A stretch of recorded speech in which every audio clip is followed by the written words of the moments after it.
नमस्कार मित्रांनो, आज आपण एका अशा प्राचीन रहस्याच्या दरवाजापाशी उभे आहोत की जिथे ऋषींच्या आशीर्वादात, देवतांच्या कुंपणात आणि निसर्गाच्या कुशीत दडलेलं एक दिव्य उत्तर सापडतं. गाईला कोणत्या वारी कोणती वस्तू खाऊ घातल्याने दारिद्र्य दूर होतं, भाग्य खुलतं आणि घरात सुखसमृद्धीचा अखंड प्रवाह वाहू लागतो. याची अद्भुत कथा आज उलगडणार आहे. या कथेच्या प्रत्येक वळणात देवता, वनराया, प्राचीन मंदिरे, आश्रमातील ऋषी आणि नदीकिनारी घडणारी गूढ अनुभूती तुमच्या मनाला स्पर्श करणार आहे. पण त्याआधी एक विनंती करतो, आपल्या धार्मिक मराठी परिवारात सामील व्हा, सबस्क्राईब करा आणि आपले विचार कमेंटमधून जरूर व्यक्त करा. घनदाट वनांनी वेढलेल्या एका पुरातन राज्यात नाभिराज नावाचा धर्मशील राजा राहत होता, ज्याच्या राज्यात शांतता होती, परंतु त्याच्या राजवाड्यावर दारिद्र्याची सावली पडली होती. आणि राजाला कळेना की इतका धनसंपन्न प्रदेश असूनही राजकोष सतत रिकामा का होतो. म्हणून तो दररोज पहाटे नदीकिनारी जाऊन देवतांना प्रार्थना करीत असे की या अदृश्य संकटाचे रहस्य उलगडावे. आणि तसे करताना एका दिवशी त्याला नदीच्या अप्रतिम निळ्या पाण्यात एक तेजस्वी प्रतिबिंब दिसले.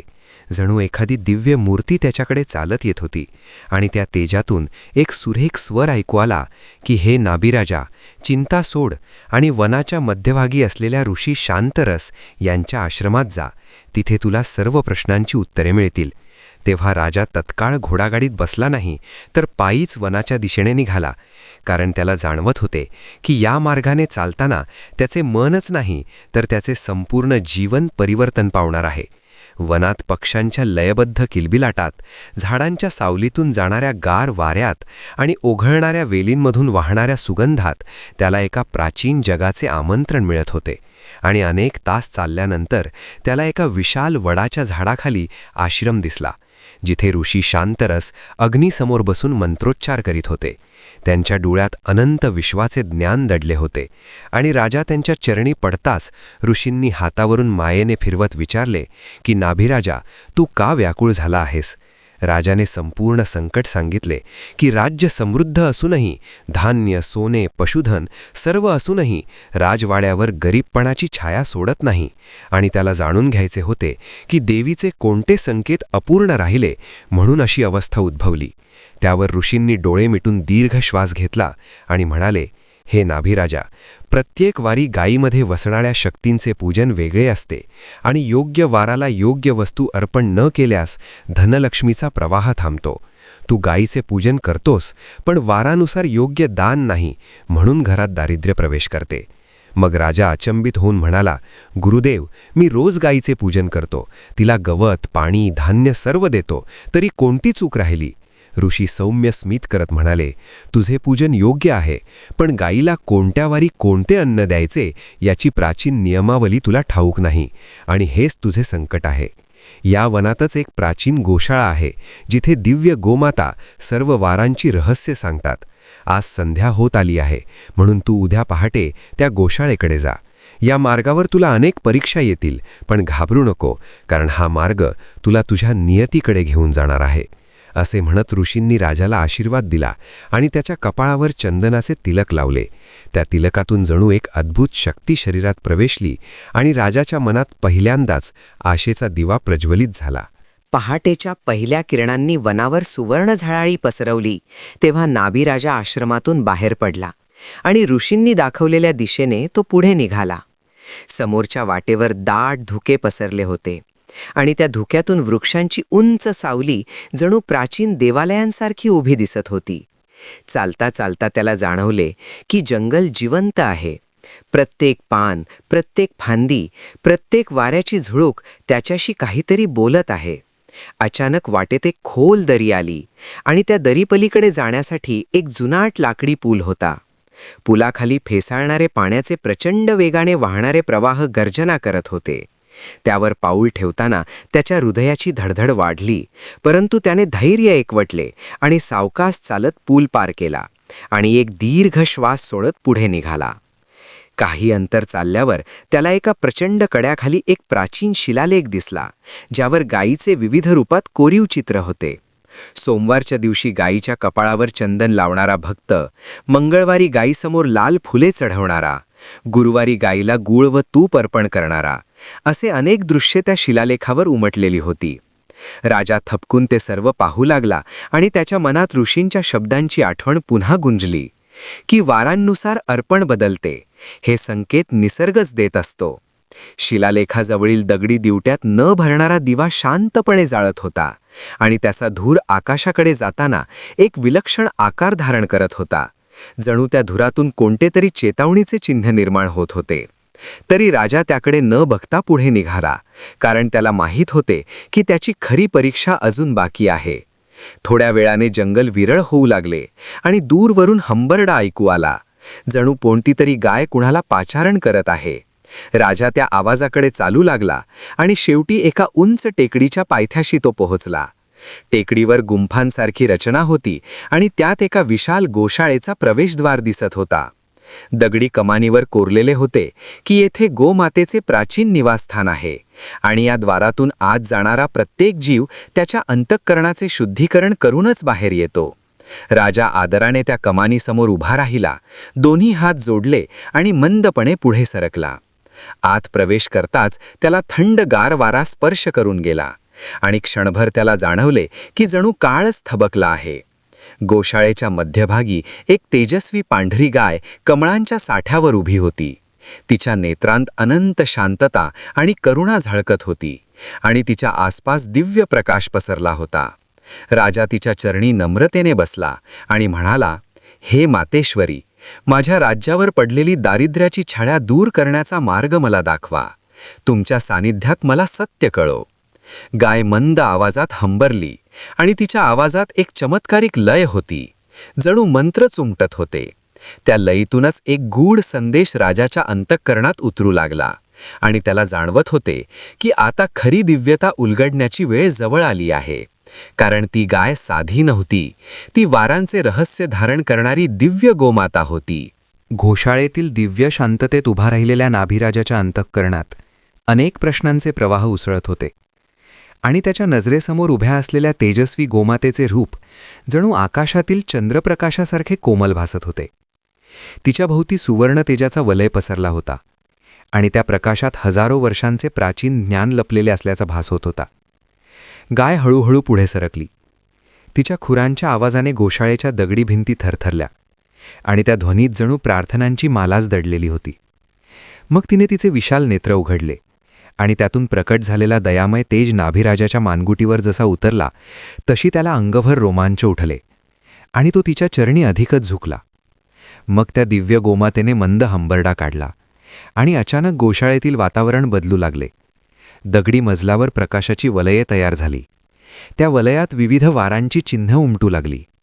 सोमवारचे शीतल पांढरे तेज, मंगळवारची लालसर ज्वाला, बुधवारचा हिरवागार निसर्ग, गुरुवारचे सुवर्ण तेज, शुक्रवारची सौम्य चांदणी, शनिवारची निळसर छटा आणि रविवारी अर्पण होणारे दिव्य ऊर्जेचे विशाल किरण.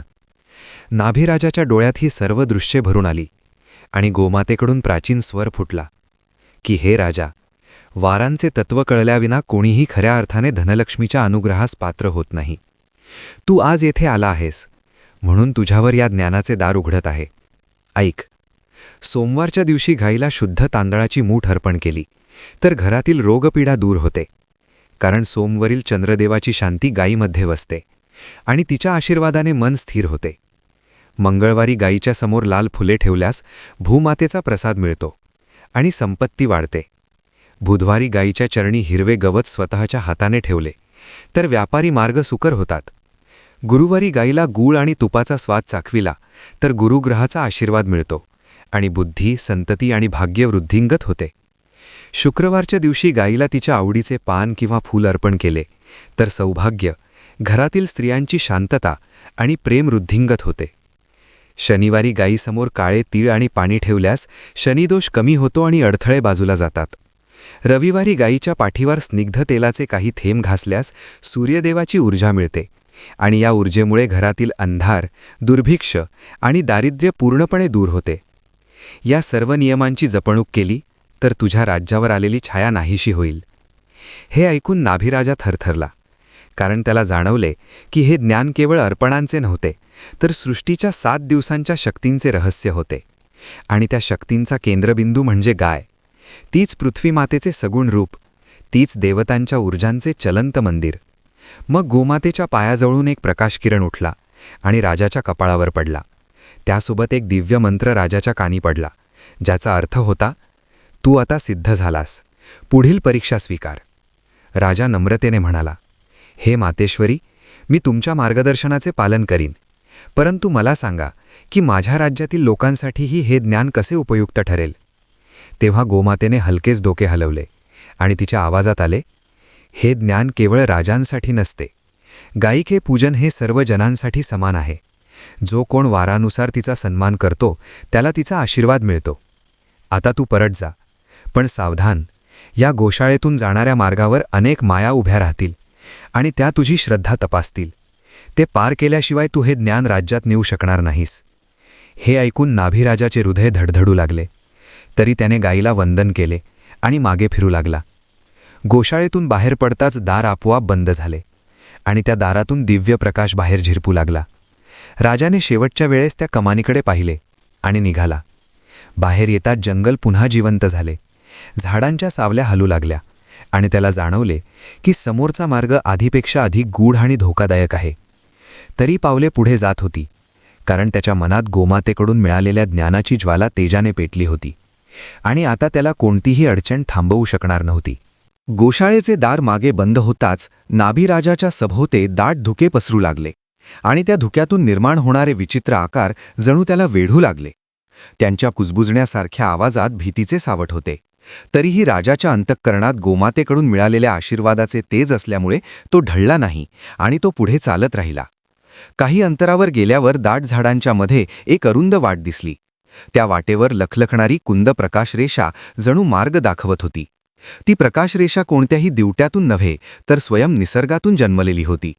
नाभीराजा सावधपणे त्या दिशेने गेला, तर अचानक त्याच्या समोर काळे धुरकट ढग जमत गेले आणि त्या ढगातून एक वृद्धासारखा भासणारा मायावी आकृती प्रकट झाला. त्याचे डोळे लाल अंगारासारखे चमकत होते आणि त्याची दाढी जमिनीपर्यंत लोंबत होती. त्याने करडे हसू केले आणि म्हणाला, हे राजा, तू गोमातेचे रहस्य घेऊन निघाला आहेस, पण हा मार्ग तुझ्यासाठी नाही. मागे फिर, नाहीतर तुझ्या राज्यावर आणखी भयंकर संकट येईल.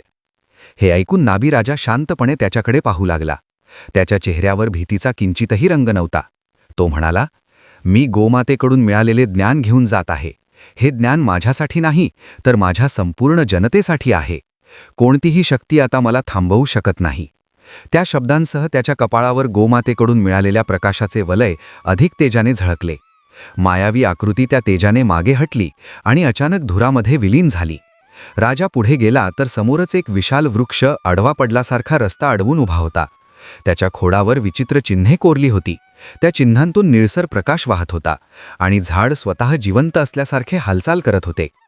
नाभीराजा त्या झाडाजवळ गेला. तेव्हा झाडाच्या खोडातून खोल आवाज उमटला की, या मार्गावरून जाण्यासाठी तुझे मन पूर्णतः पवित्र असावे. तू तुझ्या राज्याला खरोखरच उघारू इच्छितोस का, की तुझे मन अजूनही भयाने भरले आहे? राजा कृतिशील मनाने म्हणाला, वनदेवा, माझे मन आता कोणत्याही भीतीपासून मुक्त आहे. मी माझ्या लोकांसाठी या मार्गावर आलो आहे. कृपया मला मार्ग द्या. हे ऐकून झाडाची वेली हलक्या आवाजात सळसळू लागल्या आणि हळूहळू झाड बाजूला सरकू लागले. त्याच्या खोडातील निळसर प्रकाश शांततेत विरला आणि पुढचा मार्ग खुला झाला. राजा पुढे निघाला तर दूरवरून नदीचा कलकलाट ऐकू आला. त्या आवाजात एक अद्भुत ओढ होती, जणू नदी स्वतः त्याला आमंत्रण देत होती. तो नदीकिनारी पोहोचला तर त्याच्यासमोर नितळ पाण्याचा विस्तीर्ण प्रवाह दिसला. त्या पाण्यावर चंद्रप्रकाशाच्या रेषांसारखे स्वच्छ प्रतिबिंब तरंगत होते. नदीच्या सावलीत एक प्राचीन दगडी फलक दिसला. त्यावर कोरलेले शब्द हळूहळू चमकू लागले. त्यात लिहिले होते की या नदीत पाऊल टाकणारा स्वतःच्या मनातील सर्व संशय धुवून टाकतो. त्यांच्या मनाची परीक्षा होते. नदीच्या डोभांमध्ये असंख्य ऋषींचे स्मरण दडले आहे. राजा क्षणभर थांबला, मात्र त्याच्या मनात गोमातेचे शब्द पुन्हा गुंजले. म्हणून त्याने नदीत पाऊल टाकले. पाणी थंडगार होते, पण त्याच्या चरणांना स्पर्श करताच जणू पाण्यातून दिव्य ऊर्जा अंगात वाहू लागली. नदीच्या प्रवाहात त्याला अचानक विचित्र दृश्य दिसू लागली. एका दृश्यात त्याचे राज्य दारिद्र्यात बुडाले होते. लोक अन्नासाठी भटकत होते. दुसऱ्या दृश्यात त्याचे राज्य तेजाने उजळलेले होते. लोक सुखात हसत होते आणि त्या दृश्याच्या तळाशी गायींची लांब रांग उभी होती. जणू हे दृश्य सांगत होते की गायींचे पूजनच राजाचे भविष्य बदलणार आहे. नदीतून बाहेर येताना त्याचे शरीर हलके झाल्यासारखे वाटले. त्याला जाणवले की त्याचे मन आता संपूर्णपणे दृढ झाले आहे. नदी ओलांडून तो पुढे गेला तर समोर एक खोल दरी दिसली. तिच्या तळाशी निळसर धूर उसळत होता आणि एका उंच तड्यावर एक वृद्ध साधू उभा होता. त्याची काठी आकाशाला स्पर्श करत होती. साधूने हाक दिली, "राजा, इथे ये." मग त्याने कड्याच्या दुसऱ्या टोकाला एक लांब लाकडी पूल दाखवला. त्या पुलावर हजारो वर्षांची धूळ साचल्यासारखी दिसत होती. राजा पुलावर पाऊल टाकतो आणि हलण्याचा आवाज होतो, पण तो मागे वळत नाही. तो सावकाश पुढे जातो. पुलाच्या मध्यभागी त्याच्यासमोर धुक्यातून त्याच्या स्वतःच्या चेहऱ्याचे प्रतिबिंब उभे राहते. त्या प्रतिबिंबाने उदास स्वरात विचारले, "तू खरोखरच तुझ्या जनतेसाठी लढशील का, की संकट आले की मागे फिरशील?" राजा म्हणाला, "माझ्या राज्याची समृद्धीच माझा धर्म आहे." म्हणून प्रतिबिंब हसत विरून गेले आणि पूल स्थिर झाला. राजा सुरक्षितपणे काठावर पोहोचला तर तो वृद्ध साधूकडे गेला. साधूने त्याच्या कपाळावर हात ठेवला आणि म्हणाला, "तू सर्व परीक्षा पार केल्या आहेस. आता तू या ज्ञानाचे वाहक आहेस. जा तुझ्या राज्यात आणि वारानुसार गायींचे पूजनाचे नियम पसरव. या पूजनातून सृष्टी आनंदी होते आणि देवता प्रसन्न होतात." राजा कृतज्ञतेने साधूला वाकला आणि पुन्हा पुढे निघाला. आता जंगल मागे पडत होते आणि त्याला दूरवरून त्याच्या राज्याची शांत दिव्य क्षितिजानिशा दिसत होती, ज्यात नवे भविष्य त्याची वाट पाहत होते. राज्याच्या सीमेवर पोहोचताना नाभिराजाच्या मनात भीतीचा किंचितही स्पर्श नव्हता. कारण वनातल्या परीक्षांनी त्याचे अंतःकरण अधिक दृढ केले होते आणि आता त्याला जाणवत होते की जणू देवतांनी स्वतः त्याच्या पावलांवर प्रकाश टाकला आहे. तो चालत येताच राखाडी दगडांनी बांधलेला प्राचीन कोट दिसू लागला. त्याच्या भिंतींवर लतावेली पसरलेल्या होत्या आणि कावळ्यांच्या कावकावात एक जुनेपणाचे गीत मिसळलेले होते. राजाने कोटात प्रवेश केला तर लक्षात आले की जनतेच्या चेहऱ्यावर चिंता होती. बाजारपेठेत बसलेल्या स्त्रिया कुजबुजत होत्या आणि वृद्ध पुरुष आकाशाकडे पाहून जणू काही अदृश्य शक्तीकडे विनवणी करत होते. राजाच्या परतीची वार्ता ऐकताच अनेक प्रजा त्याच्या स्वागतासाठी धावत आली, पण त्यांच्या चेहऱ्यावरचा त्रास राजा चुटवू शकत नव्हता. तो गडाच्या दरवाजातून राजवाड्यात प्रवेशला तेव्हा त्याला शांतरस ऋषींचे शब्द पुन्हा आठवले की दारिद्र्याची छाया केवळ संपत्तीच्या अभावातून नसते तर शक्तींच्या अवमानातून उद्भवते. राजवाड्यात प्रवेशताच राणी सरस्वती देवी त्याला भेटली. तिच्या चेहऱ्यावर आनंद आणि चिंता दोन्ही होते. ती म्हणाली, "महाराज, राज्यात संकट वाढत चालले आहे. धान्यकुंड रिकामी होत आहेत आणि जनतेत निराशा पसरली आहे." राजा शांतपणे म्हणाला, "हे सर्व परिवर्तन आता सुरू होईल, कारण मी गोमातेकडून दिव्य ज्ञान घेऊन आलो आहे आणि हे ज्ञान सृष्टीच्या 7 वारांप्रमाणे जगणाऱ्या प्रत्येकाच्या जीवनात प्रकाश आणेल." मग त्याने राजवाड्यातील सभागृहात सरदार, पुरोहित, गावप्रमुख आणि नागरिकांना बोलावले. सभागृहात सर्वजण जमल्यावर राजा पुढे सरकला आणि म्हणाला, "माझ्या प्रिय प्रजाजनांनो, आपण आजवर गायीला पूजत आलो आहोत, पण तिच्यात वसलेल्या वारांच्या शक्तींचा खरा अर्थ आपण विसरलो होतो. प्राचीन काळात ऋषीमुनींनी सांगितलेल्या 7 दिवसांच्या 7 वेगळ्या अर्पणांचे नियम आपण जाणले नाहीत, म्हणूनच राज्यावर दारिद्र्याची सावली पसरली आहे. आज मी तुम्हाला ते रहस्य सांगणार आहे." सभागृहात शांतता पसरली आणि सर्वांचे कान राजाच्या शब्दांवर स्थिरावले. राजा म्हणाला, "सोमवार हा चंद्राचा दिवस. त्या दिवशी गायीला शुद्ध तांदळाची मूठ अर्पण केल्यामुळे घराला शांती लाभते. मंगळवारी भूमातेची ऊर्जा जागृत होते, म्हणून लाल फुले अर्पण केल्याने संकटे दूर जातात. बुधवारी हिरव्या गवताचे अर्पण बुद्धी, व्यापार आणि शेतीला वृद्धिंगत करते. गुरुवारी गूळ आणि तूप देण्याने गुरुग्रहाचा कोमल आशीर्वाद मिळतो. शुक्रवार हा सौभाग्याचा दिवस, म्हणून गायीला तिला आवडेल ते पान किंवा फूल अर्पण केले तर घरात सौम्य प्रेम वाढते. शनिवारी काळे तीळ आणि पाणी अर्पण केल्याने अडथळे बाजूला जातात.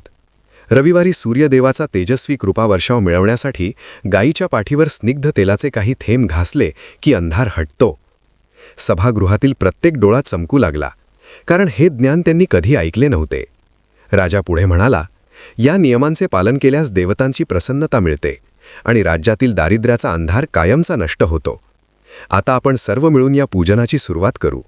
उद्या पहाटे आपण गोमातेला वारानुसार अर्पण करणार आणि संपूर्ण राज्याला याचे पालन करण्याचे आवाहन करणार." हे ऐकून सर्वांनी एकच जयघोष केला. गोमातेच्या नावाचा नाद संपूर्ण राजवाड्यात गुंजला आणि त्या नादाने जणू अनेक वर्षांपासून पसरलेली निराशेची धूळ झटकली अशी भावना प्रत्येकाच्या अंतःकरणात दाटून आली.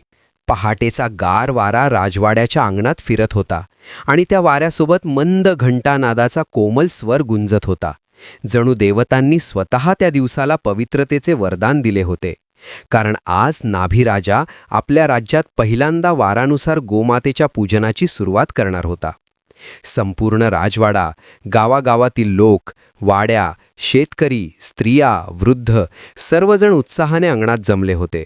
मध्यभागी मोठे दगडी वेदी तयार करण्यात आले होते आणि त्यावर पांढऱ्या फुलांच्या रांगा मांडल्या होत्या. आसपासच्या वृक्षांवर तांबूस कोवळे पानांचे थवे हलकेच डोलत होते आणि चिमण्यांचा किलबिलाट जणू त्या पूजनाचे स्वागतगीत बनला होता. राणी सरस्वती देवी स्वतः फुलांची टोपली घेऊन उभी होती आणि तिच्या डोळ्यात आज वेगळे स्टेज होते. नाभिराजा वेदीसमोर उभा राहिला आणि त्याने दोन्ही हात जोडून देवतांना नमस्कार केला. त्यानंतर आश्रमातून आलेले पुरोहित मंत्रोच्चार करू लागले. त्यांच्या मंत्रांच्या नादात जणू वातावरणातील स्थिरता हलकेच थरथरली आणि त्या थरथरीतून पवित्र स्पंदने निर्माण होत राज्यभर पसरू लागली. काही क्षणांनी गोशाळेमधून शांत पावलांनी पांढरी शुभ्र गाय आणण्यात आली. तिच्या कपाळावर चंदनाचा मोठा गोल तिळक लावला होता आणि तिच्या गळ्यात कणखर घंटा होती. त्या घंटेनादात शांततेचा विलक्षण कंपन होता. राजा तिच्यासमोर नम्रतेने वाकला आणि म्हणाला, हे माते, आज सोमवारच्या दिवशी तुझ्या चरणी शुद्ध तांदळाची मूठ अर्पण करतो. याने माझ्या राज्यात शांती, सौख्य आणि आरोग्य लाभो. मग त्याने तांदूळ तिच्यासमोर ठेवले आणि गायीने त्या तांदळावर आपले कोमल नेत्र रोखले. तेव्हा जणू त्या तांदळातूनच एक पांढरे तेज उठले आणि अंगणभर पसरले. लोकांनी भक्तिभावाने नमस्कार केला आणि त्यांच्या चेहऱ्यावरचा अंधार जणू अचानक कापून निघाला. राजाने प्रार्थना संपवली, तसेच पुरोहितांनी मंत्रोच्चार थांबवले आणि क्षणभरासाठी संपूर्ण अंगणात अप्रतिम शांतता पसरली. जणू वेळच थांबून या क्षणाचे साक्षीदार होण्यास उत्सुक झाला होता. तेव्हा एक वयोवृद्ध गावप्रमुख पुढे सरकला. त्याच्या डोळ्यात पाणी तरारले होते. तो म्हणाला, महाराज, आम्ही इतक्या वर्षांपासून पूजन करत होतो, पण या पूजनात असलेल्या वारांचा अर्थ आम्हाला कधी कळलाच नाही. आज आपण हे ज्ञान आम्हाला दिलेत म्हणून आमच्यावर देवतांची कृपा झाली आहे. लोकांनी त्याच्या शब्दांना अनुमोदन दिले आणि परत परत गोमातेचे नाव घेऊ लागले. त्या जयघोषामुळे आकाश हलकेच गुंजले. जणू मेघदेवही प्रसन्न झाले होते. राजा त्या सर्वांकडे बघत होता आणि त्याला जाणवत होते की आजपासून राज्यात खरा बदल होणार आहे. कारण हा बदल संपत्तीचा नव्हता, तर अंतःकरणाचा होता. पूजन संपल्यावर गायीने जणू भक्तांना आशीर्वाद देण्यासाठी मान वळवली आणि तिच्या पावलांखालील मातीही पवित्र झाल्यासारखी भासत होती. राजा आणि प्रजा सर्वजण तिच्या मागे वाकत होते आणि त्या क्षणी जणू संपूर्ण राज्याचे दारिद्र्य गोमातेच्या चरणी विरघळत असल्याचा पवित्र अनुभव प्रत्येकाच्या मनात तरंगू लागला. दुसऱ्या दिवशी मंगळवारची पहाट जशी क्षितिजावर उगवली तसा राजवाड्याच्या अंगणात पुन्हा एकदा दिव्यासारखा नाद गुंजू लागला. कारण आज गाईला लाल फुलांचे अर्पण करायचे होते आणि राजा स्वतः या पूजनाची व्यवस्था पाहत होता. अंगणातील दगडी फरशीवर पाण्याचे थेंब चमकत होते आणि त्या थेंबांवर सूर्यकिरणांचे परावर्तन जणू सुवर्णकणांसारखे उडत होते. राणी सरस्वती देवी लाल जास्वंदीच्या फुलांनी भरलेली टोपली घेऊन आली. तिच्या हातांचे कापरे जाणवत होते, कारण या पूजनाच्या प्रत्येक क्षणी ती देवीची उपस्थिती अनुभवत होती. लवकरच पुरोहित आले. त्यांनी वेदीसमोर उभे राहून मंत्रोच्चार सुरू केले. त्यांच्या मंत्रांच्या नादाने अंगणातील वडाच्या झाडावर बसलेले पक्षी शांत झाले. जणू तेही या पूजनाला साक्षीदार बनू इच्छित होते. गोशाळेतून आजची गाय आणली गेली. ती पांढरी होती, पण तिच्या शरीरावर लालसर प्रकाशाचे विचित्र प्रतिबिंब दिसत होते. जणू भूमातेची शक्ती तिच्यात जागृत झाली होती.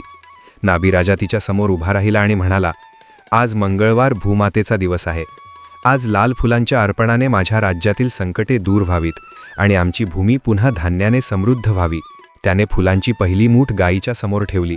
तेव्हा अंगणात अचानक मंद लाल झोत पसरला.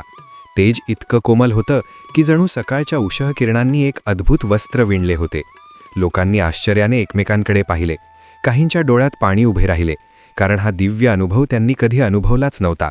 पुरोहितांच्या मंत्रोच्चारांमध्ये आता ऊर्जेचा वेग वाढला आणि त्या मंत्रांचं कंपन अंगणाच्या दगडांपर्यंत पोहोचला. गायीने फुलांवर आपले नाक टेकवले आणि तिच्या हंबरड्यात एक विलक्षण ओढ होती. जणू ती भूमातेचा मंत्रच उच्चारत होती. गायीचे हंबरडे आणि मंत्र यांचा संगम असा झाला की संपूर्ण वातावरण लाल तेजाने उजळले. मग अचानक वडाच्या झाडातून हलका लाल कणांचा वर्षाव सुरू झाला.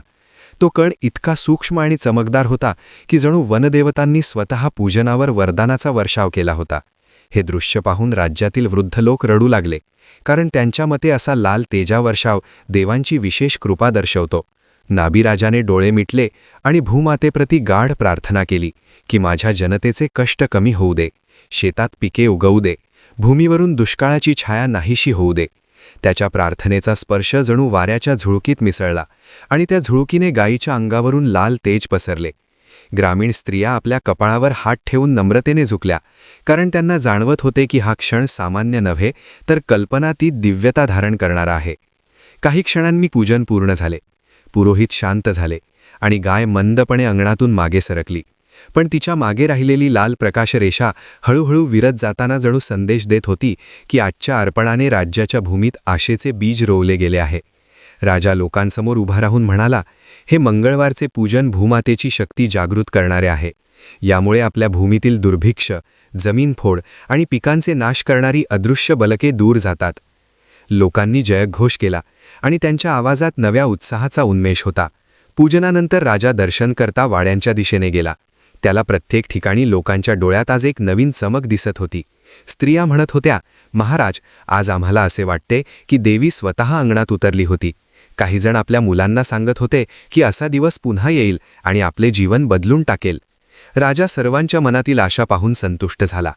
नंतर तो राजवाड्यात परतला आणि रात्रीच्या शांततेत एकटा बसून विचार करू लागला की वारानुसार पूजनाची ऊर्जा किती विलक्षण आहे. 2 दिवसांतच राज्यातील वातावरण बदलले होते. लोकांच्या चेहऱ्यांवरची निराशा वितळून गेली होती आणि त्यांच्या मनात भक्तीची एक नवीन लाट पसरली होती. राजा स्वतः आश्चर्यचकित झाला, कारण त्याला जाणवत होते की गायीचे वारानुसार पूजन हे फक्त धार्मिक विधी नव्हते, तर ते सृष्टीच्या 7 शक्तींच्या योग्य आविष्काराचे रहस्य होते. त्याने ठरवले की उर्वरित दिवसांचे पूजन अधिक भव्य आणि भक्तिमय करायचे, ज्यामुळे राज्याच्या प्रत्येक कोपऱ्यापर्यंत देवीची कृपा पोहोचेल. रात्री त्याने आकाशाकडे पाहिले. आकाशात एक तेजस्वी लाल तारा चमकत होता आणि त्याला जाणवले की भूमातेची कृपा आज राज्यावर पसरली आहे. आता पुढील दिवस अधिक महत्त्वाचे आणि अधिक दिव्य असणार होते. गुरुवार, शुक्रवार, शनिवार असे वार एकामागोमाग जात होते आणि प्रत्येक दिवशी नाभीराजानं गायीच्या पूजनात ज्या भक्तीनं अर्पण केले त्या भक्तीची लाट संपूर्ण राज्यात पसरत होती. गुरुवारी त्याने गूळ आणि तूप अर्पण केले, तेव्हा गडाच्या वरच्या आकाशात सुवर्ण तेज पसरले होते. शुक्रवारी त्यांना सौम्य पानफुले ठेवली, तेव्हा राजवाड्याभोवतीच्या कमळ तलावातून मंद सुगंध उठू लागला. शनिवारी काळे तीळ अर्पण करताच राज्याच्या सीमेवर अनेक काळांपासून शांत पडलेली पवनचक्रे फिरू लागली आणि लोकांच्या चेहऱ्यावर अडथळे दूर झाल्याची प्रामाणिक अनुभूती उमटली. 7 दिवसांच्या या प्रवासात राजा आणि जनता दोघेही रूपांतरित झाले होते. रविवारची पहाट जशी उगवली तसे संपूर्ण राज्यात एक अद्भुत शांतता पसरली, जणू वेळच पवित्र झाला होता. राजवाड्याच्या अंगणात आज विशेष वेदी सजवण्यात आली होती. तिच्या मध्यभागी विष्णुगंधानं सुगंधित केलेली माती पसरली होती आणि त्या मातीवर सूर्यकिरण प्रथम पडावे म्हणून वडाच्या झाडाच्या फांद्या बाजूला बांधून ठेवण्यात आल्या होत्या. थोड्याच वेळात गोशाळेतून आजची दिव्य गाय आणण्यात आली. तिच्या अंगावर हलका सुवर्णप्रभेचा वार होता, जणू सूर्यदेवाची ऊर्जा तिच्यातून झिरपत होती. नाभीराजा पुढे आला. त्यानं गायीच्या पाठीवर स्निग्ध तेलाचे काही थेंब घातले आणि ते थेंब गायीच्या पांढऱ्या अंगावरून ओघळताच एक तेजस्वी किरण आकाशात उठला आणि आकाशाच्या मध्यभागी सूर्यदेवाचा विशाल तेजबिंदू चमकू लागला. त्या प्रकाशाच्या स्पर्शानं अंगणातील प्रत्येक व्यक्ती थरथरली. त्यांच्या हृदयात जणू एकाच वेळी शांती, प्रेम, भक्ती आणि आनंद या सर्व भावना उसळून आल्या. गायीनं डोके वर उचलले आणि तिचा हंबरडा इतका दिव्य होता की जणू त्या स्वरातून देवतांनी पृथ्वीवर अवतरण केले. राजा गायीजवळ नतमस्तक झाला आणि म्हणाला, हे माते, तुझ्या 7 दिवसांच्या पूजनातून आमच्या राज्यातील अंधार वितळला आहे. तुझ्या कृपेमुळे पुन्हा समृद्धीचा मार्ग उघडला आहे. माझ्या राज्यातील एकही जीव आता दुःखात राहू देऊ नकोस. गायीची नजर क्षणभर राजावर स्थिरावली. त्या नजरेतून जणू एक अदृश्य आशीर्वाद हृदयात उतरला. त्या क्षणी राजवाड्याच्या वर आकाशचक्र फिरू लागले.